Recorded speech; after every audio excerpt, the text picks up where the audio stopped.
Ifriqiya Sport. La planète sport avec Ifriqiya Sport. Votre magazine continental qui traite le sport sur tous les terrains et dans toutes ses dimensions. L'Afrique et le sport ne font qu'un. Salutations l'Afrique, Salama, Nagadef, Ndjaraman, Ayo, Boto, à tous les auditeurs de Ifriqiya FM, la voix africaine faite par des Africains pour les Africains.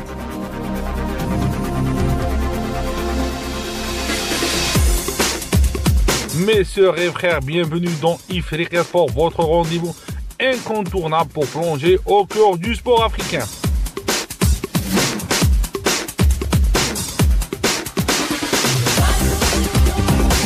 Le tirage au sort de la CAN 2026 qui s'est déroulé fin de semaine a livré son verdict. Et a dessiné aussi le chemin des équipes, des groupes relevés, des affiches, des pronostics et aussi beaucoup de surprises. Pour analyser en détail ce tirage au sort, nous avons réuni des experts du football africain, journalistes, entraîneurs qui vont apporter leur regard sur les groupes de la Coupe d'Afrique 2026. Mes amis, on va plonger au cœur de la Coupe d'Afrique. Avant de commencer notre émission, je vous invite à liker les pages de Ifriqiya FM disponibles dans les réseaux sociaux. Facebook, Instagram, X, YouTube, on est là présent. N'oubliez pas de télécharger l'application Ifriqiya FM, la radio, disponible sur toutes les plateformes de téléchargement Play Store pour la plupart. On va parler du Cameroun, on va revenir aussi sur les îles Comores, parler du Sénégal. On va parler avec Guy Toum, là il sera avec nous, Guy spécialiste de cette sélection camerounaise. Comme vous le savez, il y a eu une grosse déclaration du coach Mike Briggs, l'entraîneur des Lions indomptables du Cameroun. Il a déclaré que Samuel Eto'o, il était interdit de vestiaire, ça va couler beaucoup d'encre. Ça va allumer ou rallumer le feu et la braise entre Samuel Eto'o et son entraîneur belge. Guy, il est avec nous. Bonjour Guy, comment tu vois le tirage du Cameroun pour cette CAN 2026? Alors bonjour Walid, bonjour à tous les auditeurs du Ifriqiya FM. Le tirage au sort du Cameroun est plutôt satisfaisant pour nous les Camerounais. Vous savez, le Cameroun tombe dans une poule assez relevée et il faut le dire, hein, c'est assez challengeant de rencontrer des équipes de haut calibre dès le premier tour. Comme ça, on aura rapidement une idée de ce que vaut cette équipe. Donc, pour moi, tomber dans la même poule que le tenant du titre, la Côte d'Ivoire, et puis à côté le Gabon, qui, malgré la petite décadence ces dernières années, n'est pas une équipe à négliger. Et puis, il y a le Mozambique qui développe un football assez direct et très robuste. Donc voilà, pour moi, c'est une poule, c'est la poule la plus relevée de cette CAN, cette phase de poule. Je n'ai pas peur de le dire. Et puis, ça va permettre d'avoir des matchs de haut niveau depuis le premier tour. Donc, le Cameroun a véritablement toutes ses chances. Le Cameroun a véritablement toutes ses chances. On affronte le tenant du titre qui vient avec cette ambition-là de faire valoir son titre, de faire valoir son rang, je veux dire. Donc, la Côte d'Ivoire va venir assez revancharde parce que le Cameroun déjà a privé la Côte d'Ivoire d'une Coupe du Monde en 2022, en les éliminant en 2021 ici à Yaoundé. Donc, c'est une Côte d'Ivoire qui vient avec une Côte d'Ivoire transcendée, une Côte d'Ivoire transformée depuis le temps et une Côte d'Ivoire prête à défendre son titre. Du coup, à côté, on a le Gabon. La dernière confrontation entre le Gabon et le Cameroun s'est soldée par une défaite. Il y a eu un match nul, mais qui éliminait le Gabon. C'était lors de la CAN 2017 que le Gabon avait organisé. Et on se rappelle qu'au bout de cette CAN, on a eu le Cameroun qui a été champion. Donc, c'est des équipes que les Lions indomptables connaissent bien. Et ça va permettre à ce qu'on ait déjà des beaux matchs. Mais le Cameroun n'est plus le Cameroun d'avant, Guy, selon moi. Alors, il est vrai que l'équipe du Cameroun, ces dernières années, a connu des moments très troubles. le dernier grand Cameroun qu'on a vu, encore qu'il n'était pas grand par le talent, mais il a remporté un trophée. Donc on va dire qu'il était grand, c'était en 2017, lors de la CAN gabonaise. Et depuis, le Gabon a stagné. En 2019, c'est une élimination. Déjà en 2017, après la CAN, c'est une élimination précoce au premier tour à la Coupe de Confédération. En 2019, c'est une élimination en huitième de finale face au Nigeria. En 2021, chez nous, la CAN chez nous, c'est une élimination en demi-finale par l'Égypte, malgré une troisième place. Et en 2022 au mondial, une élimination précoce au premier tour, à la CAN en Côte d'Ivoire, une élimination au huitième tour encore par le Nigeria. C'est vraiment un Cameroun pas très réluisant que nous avons vu ces dernières années, mais nous savons tous que c'est dans l'adversité que les Lions indomptables savent montrer ce qu'ils sont et ce qu'ils valent. Donc je ne m'en fais pas outre mesure par rapport aux chances camerounaises dans cette CAN. On sait tous que le Cameroun est capable du meilleur comme du pire. Donc l'équipe a été transfigurée depuis l'arrivée de Malgré. C'est vrai que c'est des victoires poussives, mais rappelons aussi que c'est 0 défaite depuis l'arrivée du technicien belge. Donc, et je pense que les Lions vont vouloir continuer sur cette dynamique-là. Déjà, il y aura les matchs de qualification pour le mondial au cours de l'année qui va nous permettre de véritablement se faire une vraie idée sur le niveau réel de ces joueurs. Et ensuite, à la CAN, je pense qu'on aura déjà une équipe compétitive et on a l'attaquant de Porto, Dani Namasso, qui a terminé sa paperasse administrative et est déjà qualifié pour jouer avec le Cameroun. Donc c'est un renfort de poids qui arrive à la pointe de l'attaque quand on sait que Aboubacar Vincent est déjà sur le départ et Franck Magri et Moumbagna ne sont pas vraiment au top de leur forme. Donc avoir un garçon comme Dani Namasso dans nos rangs, c'est un atout majeur. Alors, on voit une forme olympique de Zamboangué ça ces derniers temps, combinée à la belle forme aussi de Brian Bomo et l'explosivité de Carlos Baleba. Non, je pense que le Cameroun a véritablement une équipe solide pour remporter la CAN, parce que c'est effectivement ça l'objectif. Hein. Nous venons au Maroc avec pour ambition de remporter la CAN. Et je crois que avec Marc Brice et l'effectif qu'il va étoffer et le système de jeu qu'il est en train de mettre en place, ce sera fortement possible. Alors ce n'est pas pour minimiser les autres équipes, il y en a de très très très fortes dans le continent, mais je pense que le Cameroun vient pour remporter la CAN. Guy, on a parlé de la déclaration de Marc Brice qui a, je vais la rappeler, il a déclaré que Samuel Eto'o n'est pas le bienvenu dans le vestiaire ou la tanière des Lions indomptables du Cameroun. Quel est ton commentaire sur cette déclaration? Alors oui, on a tous écouté avec un peu de désarroi les propos du technicien belge Marc Brice qui a déclaré que Samuel Eto'o ne rentre pas dans le vestiaire des Lions. C'est dommage que des événements extrasportifs comme ça viennent un peu entacher le début de cohésion qui commençait à naître dans ce groupe. Alors, en tant que Camerounais, dans la posture du Camerounais que je suis, et naturellement respectueux envers la légende qu'est Samuel Eto'o, je condamne fermement ses propos parce que il est hors de question que un étranger vienne interdire à Samuel Eto'o de rentrer dans les vestiaires d'équipe nationale de son propre pays. Et ce maillot avec lequel il a joué pendant près de 20 ans, avec lequel il a remporté des trophées, il a fait de belles choses. Donc c'est inconcevable. Dans tous les pays du monde, Walid, des anciennes gloires vont dans les vestiaires pendant les compétitions, soit pour encourager les joueurs, soit pour les féliciter, soit pour les conseiller. Ça se voit partout.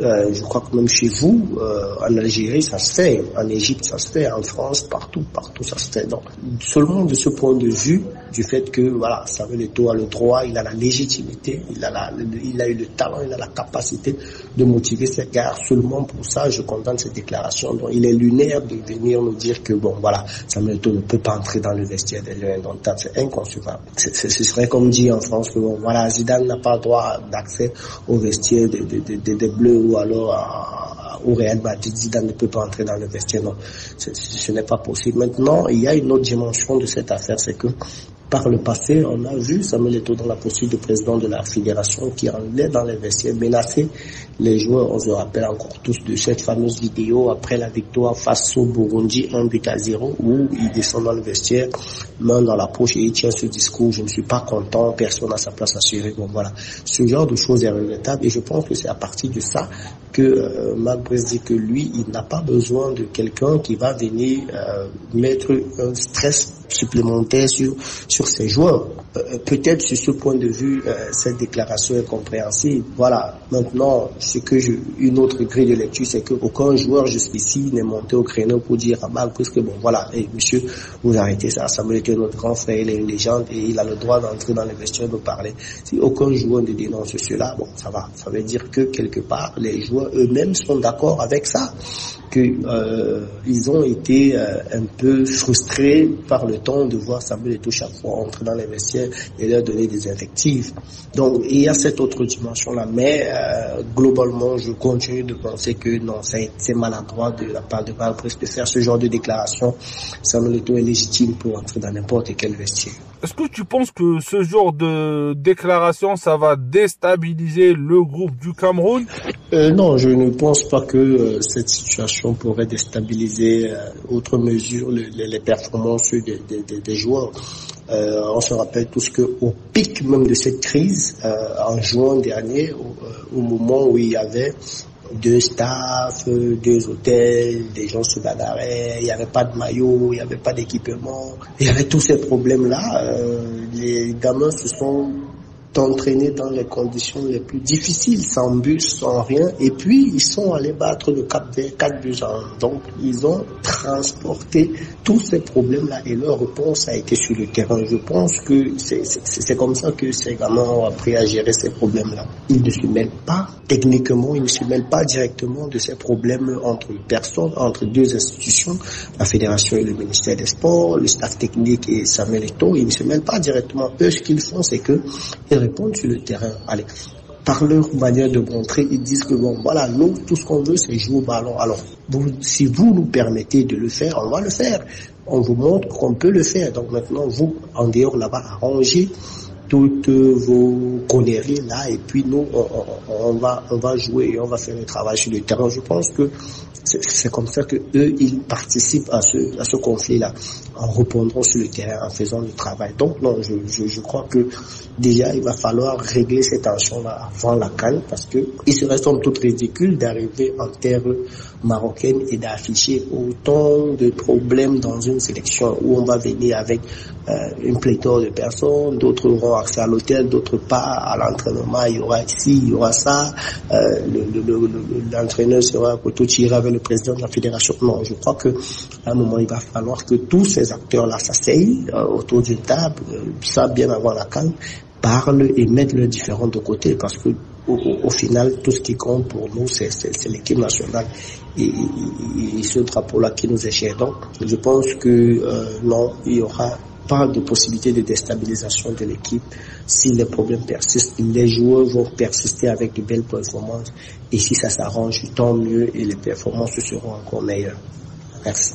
Merci Guy Itoum de ta gentillesse, de ta disponibilité pour vous rappeler, mes sœurs et frères, Guy Itoum, journaliste spécialiste du sport camerounais, du football en particulier. Il est lié à Camfoot, la référence du football camerounais.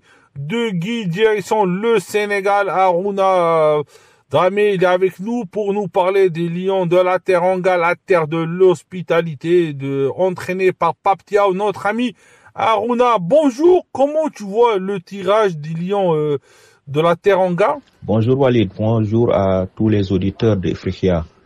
C'est un plaisir de vous retrouver pour parler de sport, de football plus particulièrement.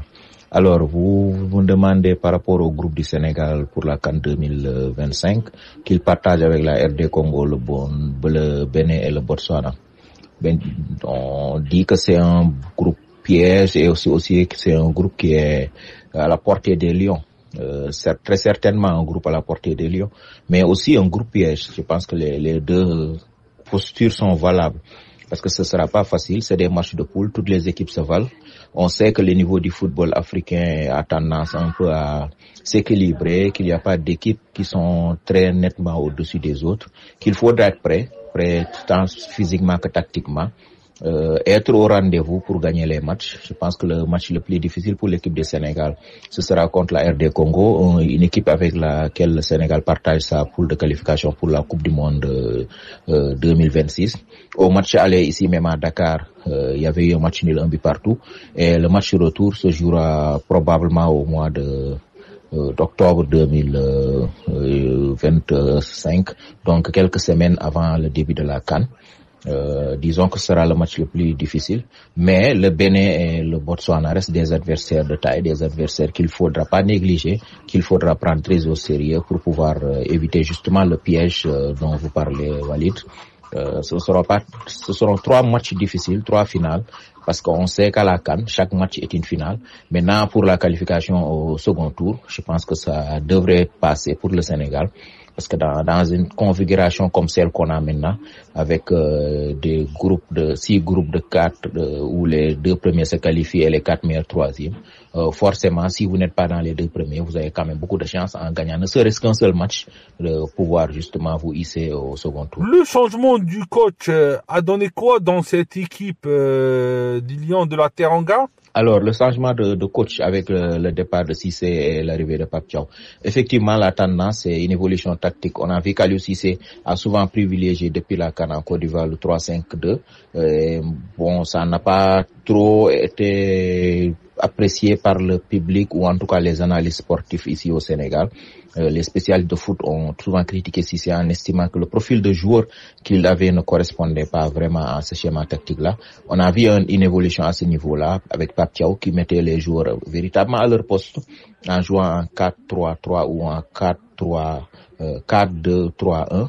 Et ce 4-2-3-1 a souvent fait des résultats lors des 4 matchs qu'il a assuré l'intérim à la tête de l'équipe du Sénégal au mois d'octobre et de novembre, en gagnant les 4 matchs et sans encaisser de but de surcroît. Et il en a marqué quand même beaucoup. Donc je pense que cette évolution, elle est là. On a vu la touche Pape Thiaw qui est en train de s'imposer. Et au mois de mars, avec les matchs des éliminatoires de la Coupe du Monde qui arrivent, on aura l'occasion de voir un peu plus cette mainmise de Pape Thiaw sur son groupe s'opérer. Et déjà, sur le plan de l'effectif, on constate une plus grande ouverture. Pape Thiaw qui fait venir des joueurs, de nouveaux joueurs dans le groupe. Aliou en avait fait autant, mais souvent, il est laissé sur le banc. Il fallait attendre 4, 5, 6 matchs avant de voir ces joueurs-là avoir quelques minutes de temps de jeu. Et avec Pape Thiaw, c'est différent.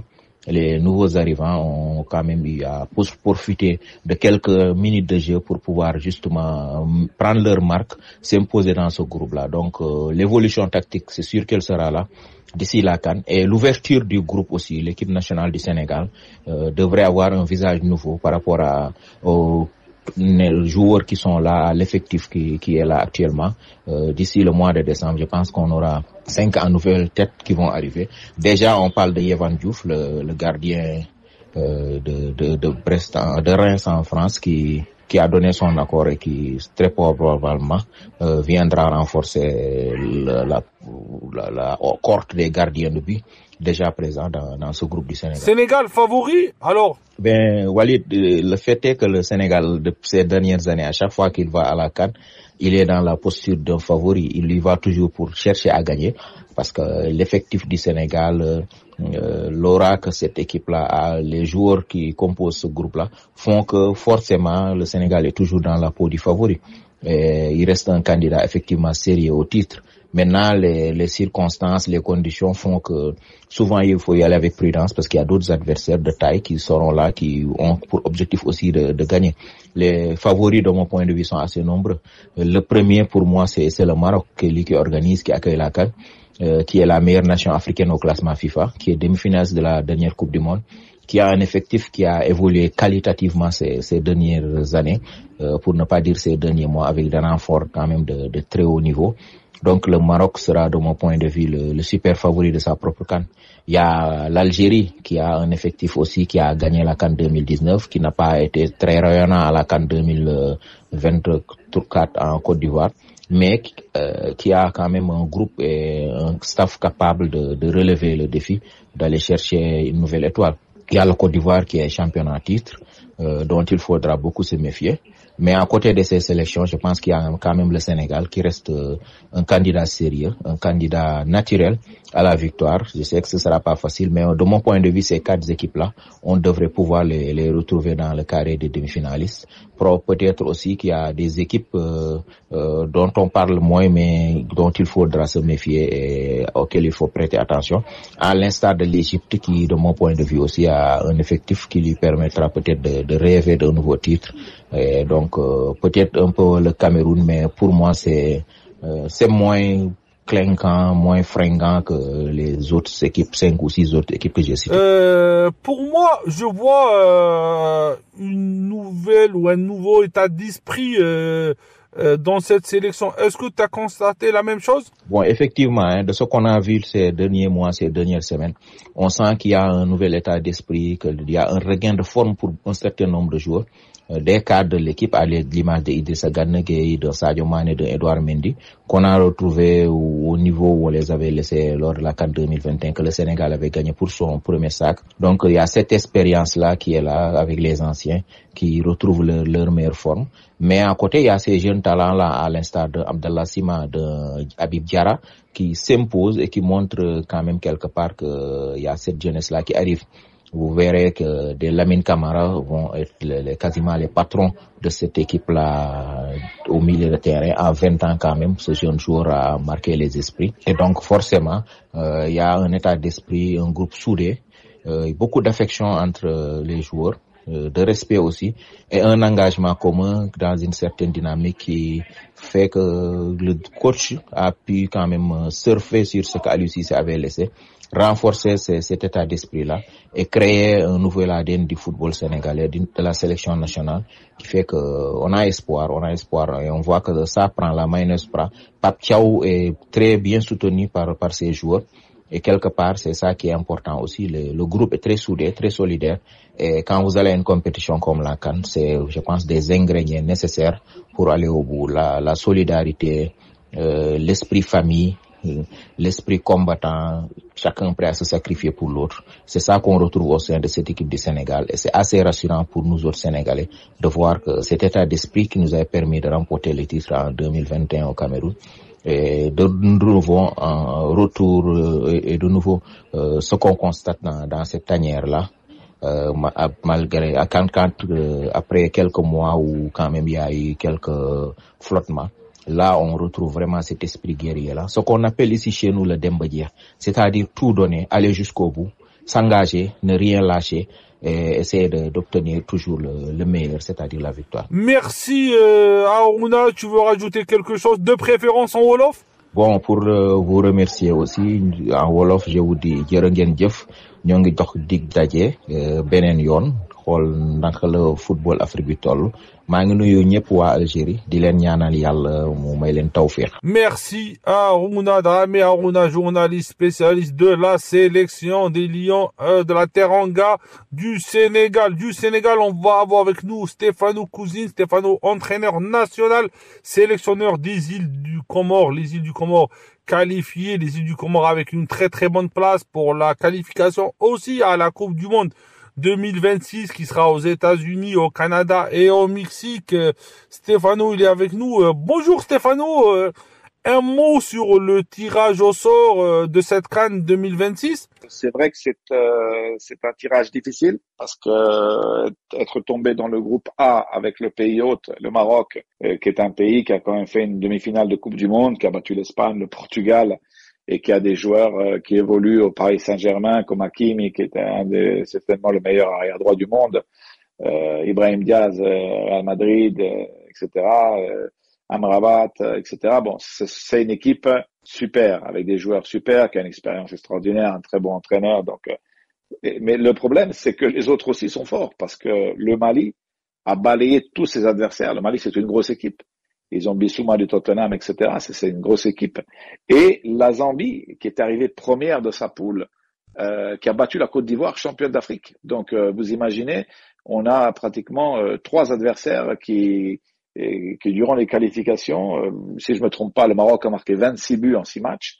Et donc, ce sont des adversaires absolument importants, forts. Et c'est un groupe très, très difficile, ça c'est sûr. Stéphane, on aimerait bien comment tu vois les futurs matchs de ta sélection. C'est encore trop tôt pour parler des matchs parce que vous savez, il y a encore 11 mois. Donc, en 11 mois, beaucoup de choses peuvent se passer. On va faire pas mal de matchs. On aura l'occasion peut-être de renforcer l'équipe avec quelques nouveaux joueurs. C'est encore trop tôt pour dire comment on va affronter les matchs. C'est sûr que pour l'instant, il faut qu'on se concentre sur les qualifications à la Coupe du Monde. On aura d'ailleurs à jouer le Mali qui est dans notre groupe pour la CAN. Donc, ça va être aussi un test. Et pour l'instant, on se pose pas trop de questions. On sait qu'on est, on va pas dire le petit pousset, mais disons qu'on est l'outsider de la compétition. Donc, on va assumer notre rôle à 100%, il n'y a pas de problème.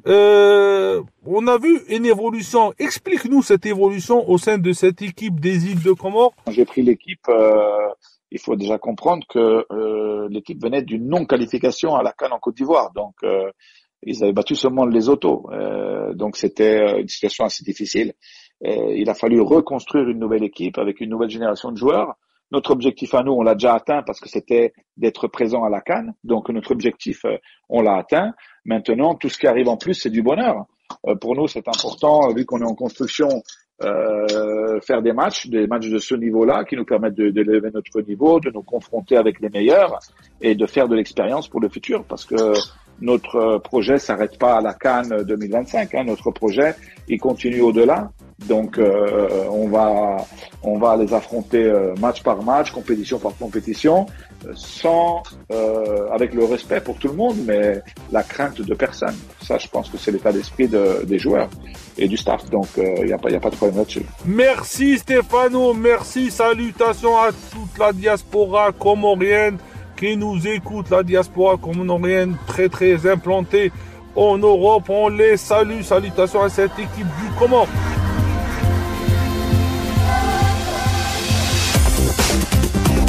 Messieurs et frères, ainsi se termine cette édition spéciale consacrée au tirage au sort de la Coupe d'Afrique 2026, CAN 2026. Merci à tous nos invités pour leur analyse, pour leur disponibilité précieuse. Et aussi merci à vous, chers auditeurs. Restez à l'écoute de Ifriqiya FM, restez à l'écoute des émissions sportives de Ifriqiya FM, Ifriqiya Sport et 26 000 Sport. Et à la semaine prochaine, à très bientôt. Prenez soin de vous et vive l'Afrique!